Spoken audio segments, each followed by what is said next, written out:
राठौड़, विक्रम राठौड़। नाम सुनते ही भूकंप आ गया ना।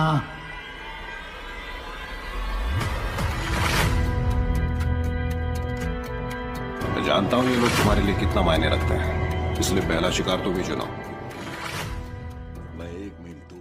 हेलो दोस्तों, मैं हूं प्रकाश विश्वकर्मा। स्वागत है आप सभी का बॉलीग्राड स्टूडियोज में। इसके बाद एक बार फिर उसी रात हम लोग घटनास्थल पर गए तो कुछ लोगों से पूछताछ की। ज्यादातर लोग घर जा चुके थे। इस दौरान वहां दुकान से संबंधित कुछ लोगों से बात की गई तो पता चला कि जब आप लोग उस बैग वाले आदमी से उलझे हुए थे, उसी समय ये दरोगा जी गैलरी से बहुत तेज से भागते हुए गए। इनके हाथ में पिस्तौल थी और जोर जोर से चिल्ला रहे थे। आगे कम से कम 3 लोग भाग रहे थे। इसी भाग दौड़ में आर.के. सिंह जब पार्किंग तक पहुंचे तो यहाँ पार्किंग में तारों की बाढ़ में फंस गए और गिर पड़े। इस दौरान भागने वाले आदमी सड़क पार कर दारुल अशफा के गेट के भीतर जा चुके थे। आर.के. सिंह को गिरा देख वो तीनों वापस आए। उनके हाथ में जो पिस्टल थी वो छिटक गई थी। ये उठने का प्रयास कर रहे थे, तभी एक ने इनकी पीठ पर पैर मारा और बाकी दोनों ने मिलकर पिस्टल छीन ली। इसके बाद एक शख्स ने इनकी कनपट्टी से सटाकर जितनी भी गोलियां पिस्टल के मैगजीन में थी सारी चला दी। फिर उन्होंने पिस्टल की डोरी खींचकर तोड़ी और दारुल अशफा से निकलकर फरार हो गए। राजेश पांडे कहते हैं कि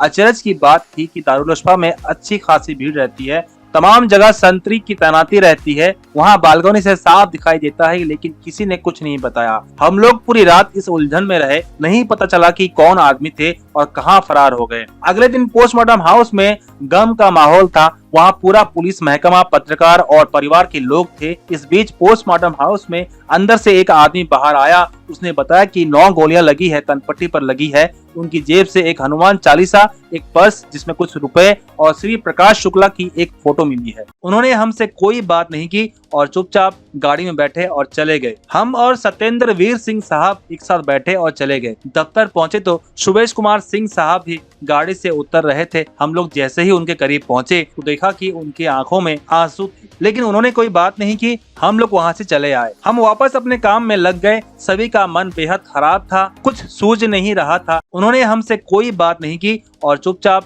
गाड़ी में बैठे और चले गए। हम और सत्येंद्र वीर सिंह साहब एक साथ बैठे और चले गए। दफ्तर पहुंचे तो सुबेश कुमार सिंह साहब भी गाड़ी से उतर रहे थे। हम लोग जैसे ही उनके करीब पहुंचे तो देखा कि उनकी आंखों में आंसू थे, लेकिन उन्होंने कोई बात नहीं की। हम लोग वहां से चले आए। हम वापस अपने काम में लग गए। सभी का मन बेहद खराब था, कुछ सूझ नहीं रहा था। एक दिन एसएसपी सुबेश कुमार सिंह साहब ने सभी को बुलाया और वहीं पर यह दृढ़ निश्चय किया कि आर.के. सिंह की मौत का बदला लिया जाएगा। हम तब तक चुपचाप नहीं बैठेंगे जब तक श्री प्रकाश शुक्ला और उसके गैंग को पकड़ नहीं लेते। आगे की कहानी अगले पार्ट में ऐसे ही एक movie director Prabhudeva rowdy Rathore 2 के नाम से लाने वाले हैं, जिसमें वो दिखाएंगे अब पुलिस के लिए भी ईमानदारी से काम करना कितना मुश्किल हो गया है। तो दोस्तों, आज के लिए इस वीडियो का यहीं पे करते हैं अंत। अगर आपको ये वीडियो अच्छी लगी तो लाइक, शेयर, कमेंट करना ना भूलें और चैनल को सब्सक्राइब करना ना भूलें। तब तक के लिए टाटा बाय बाय, मिलते हैं अगले वीडियो।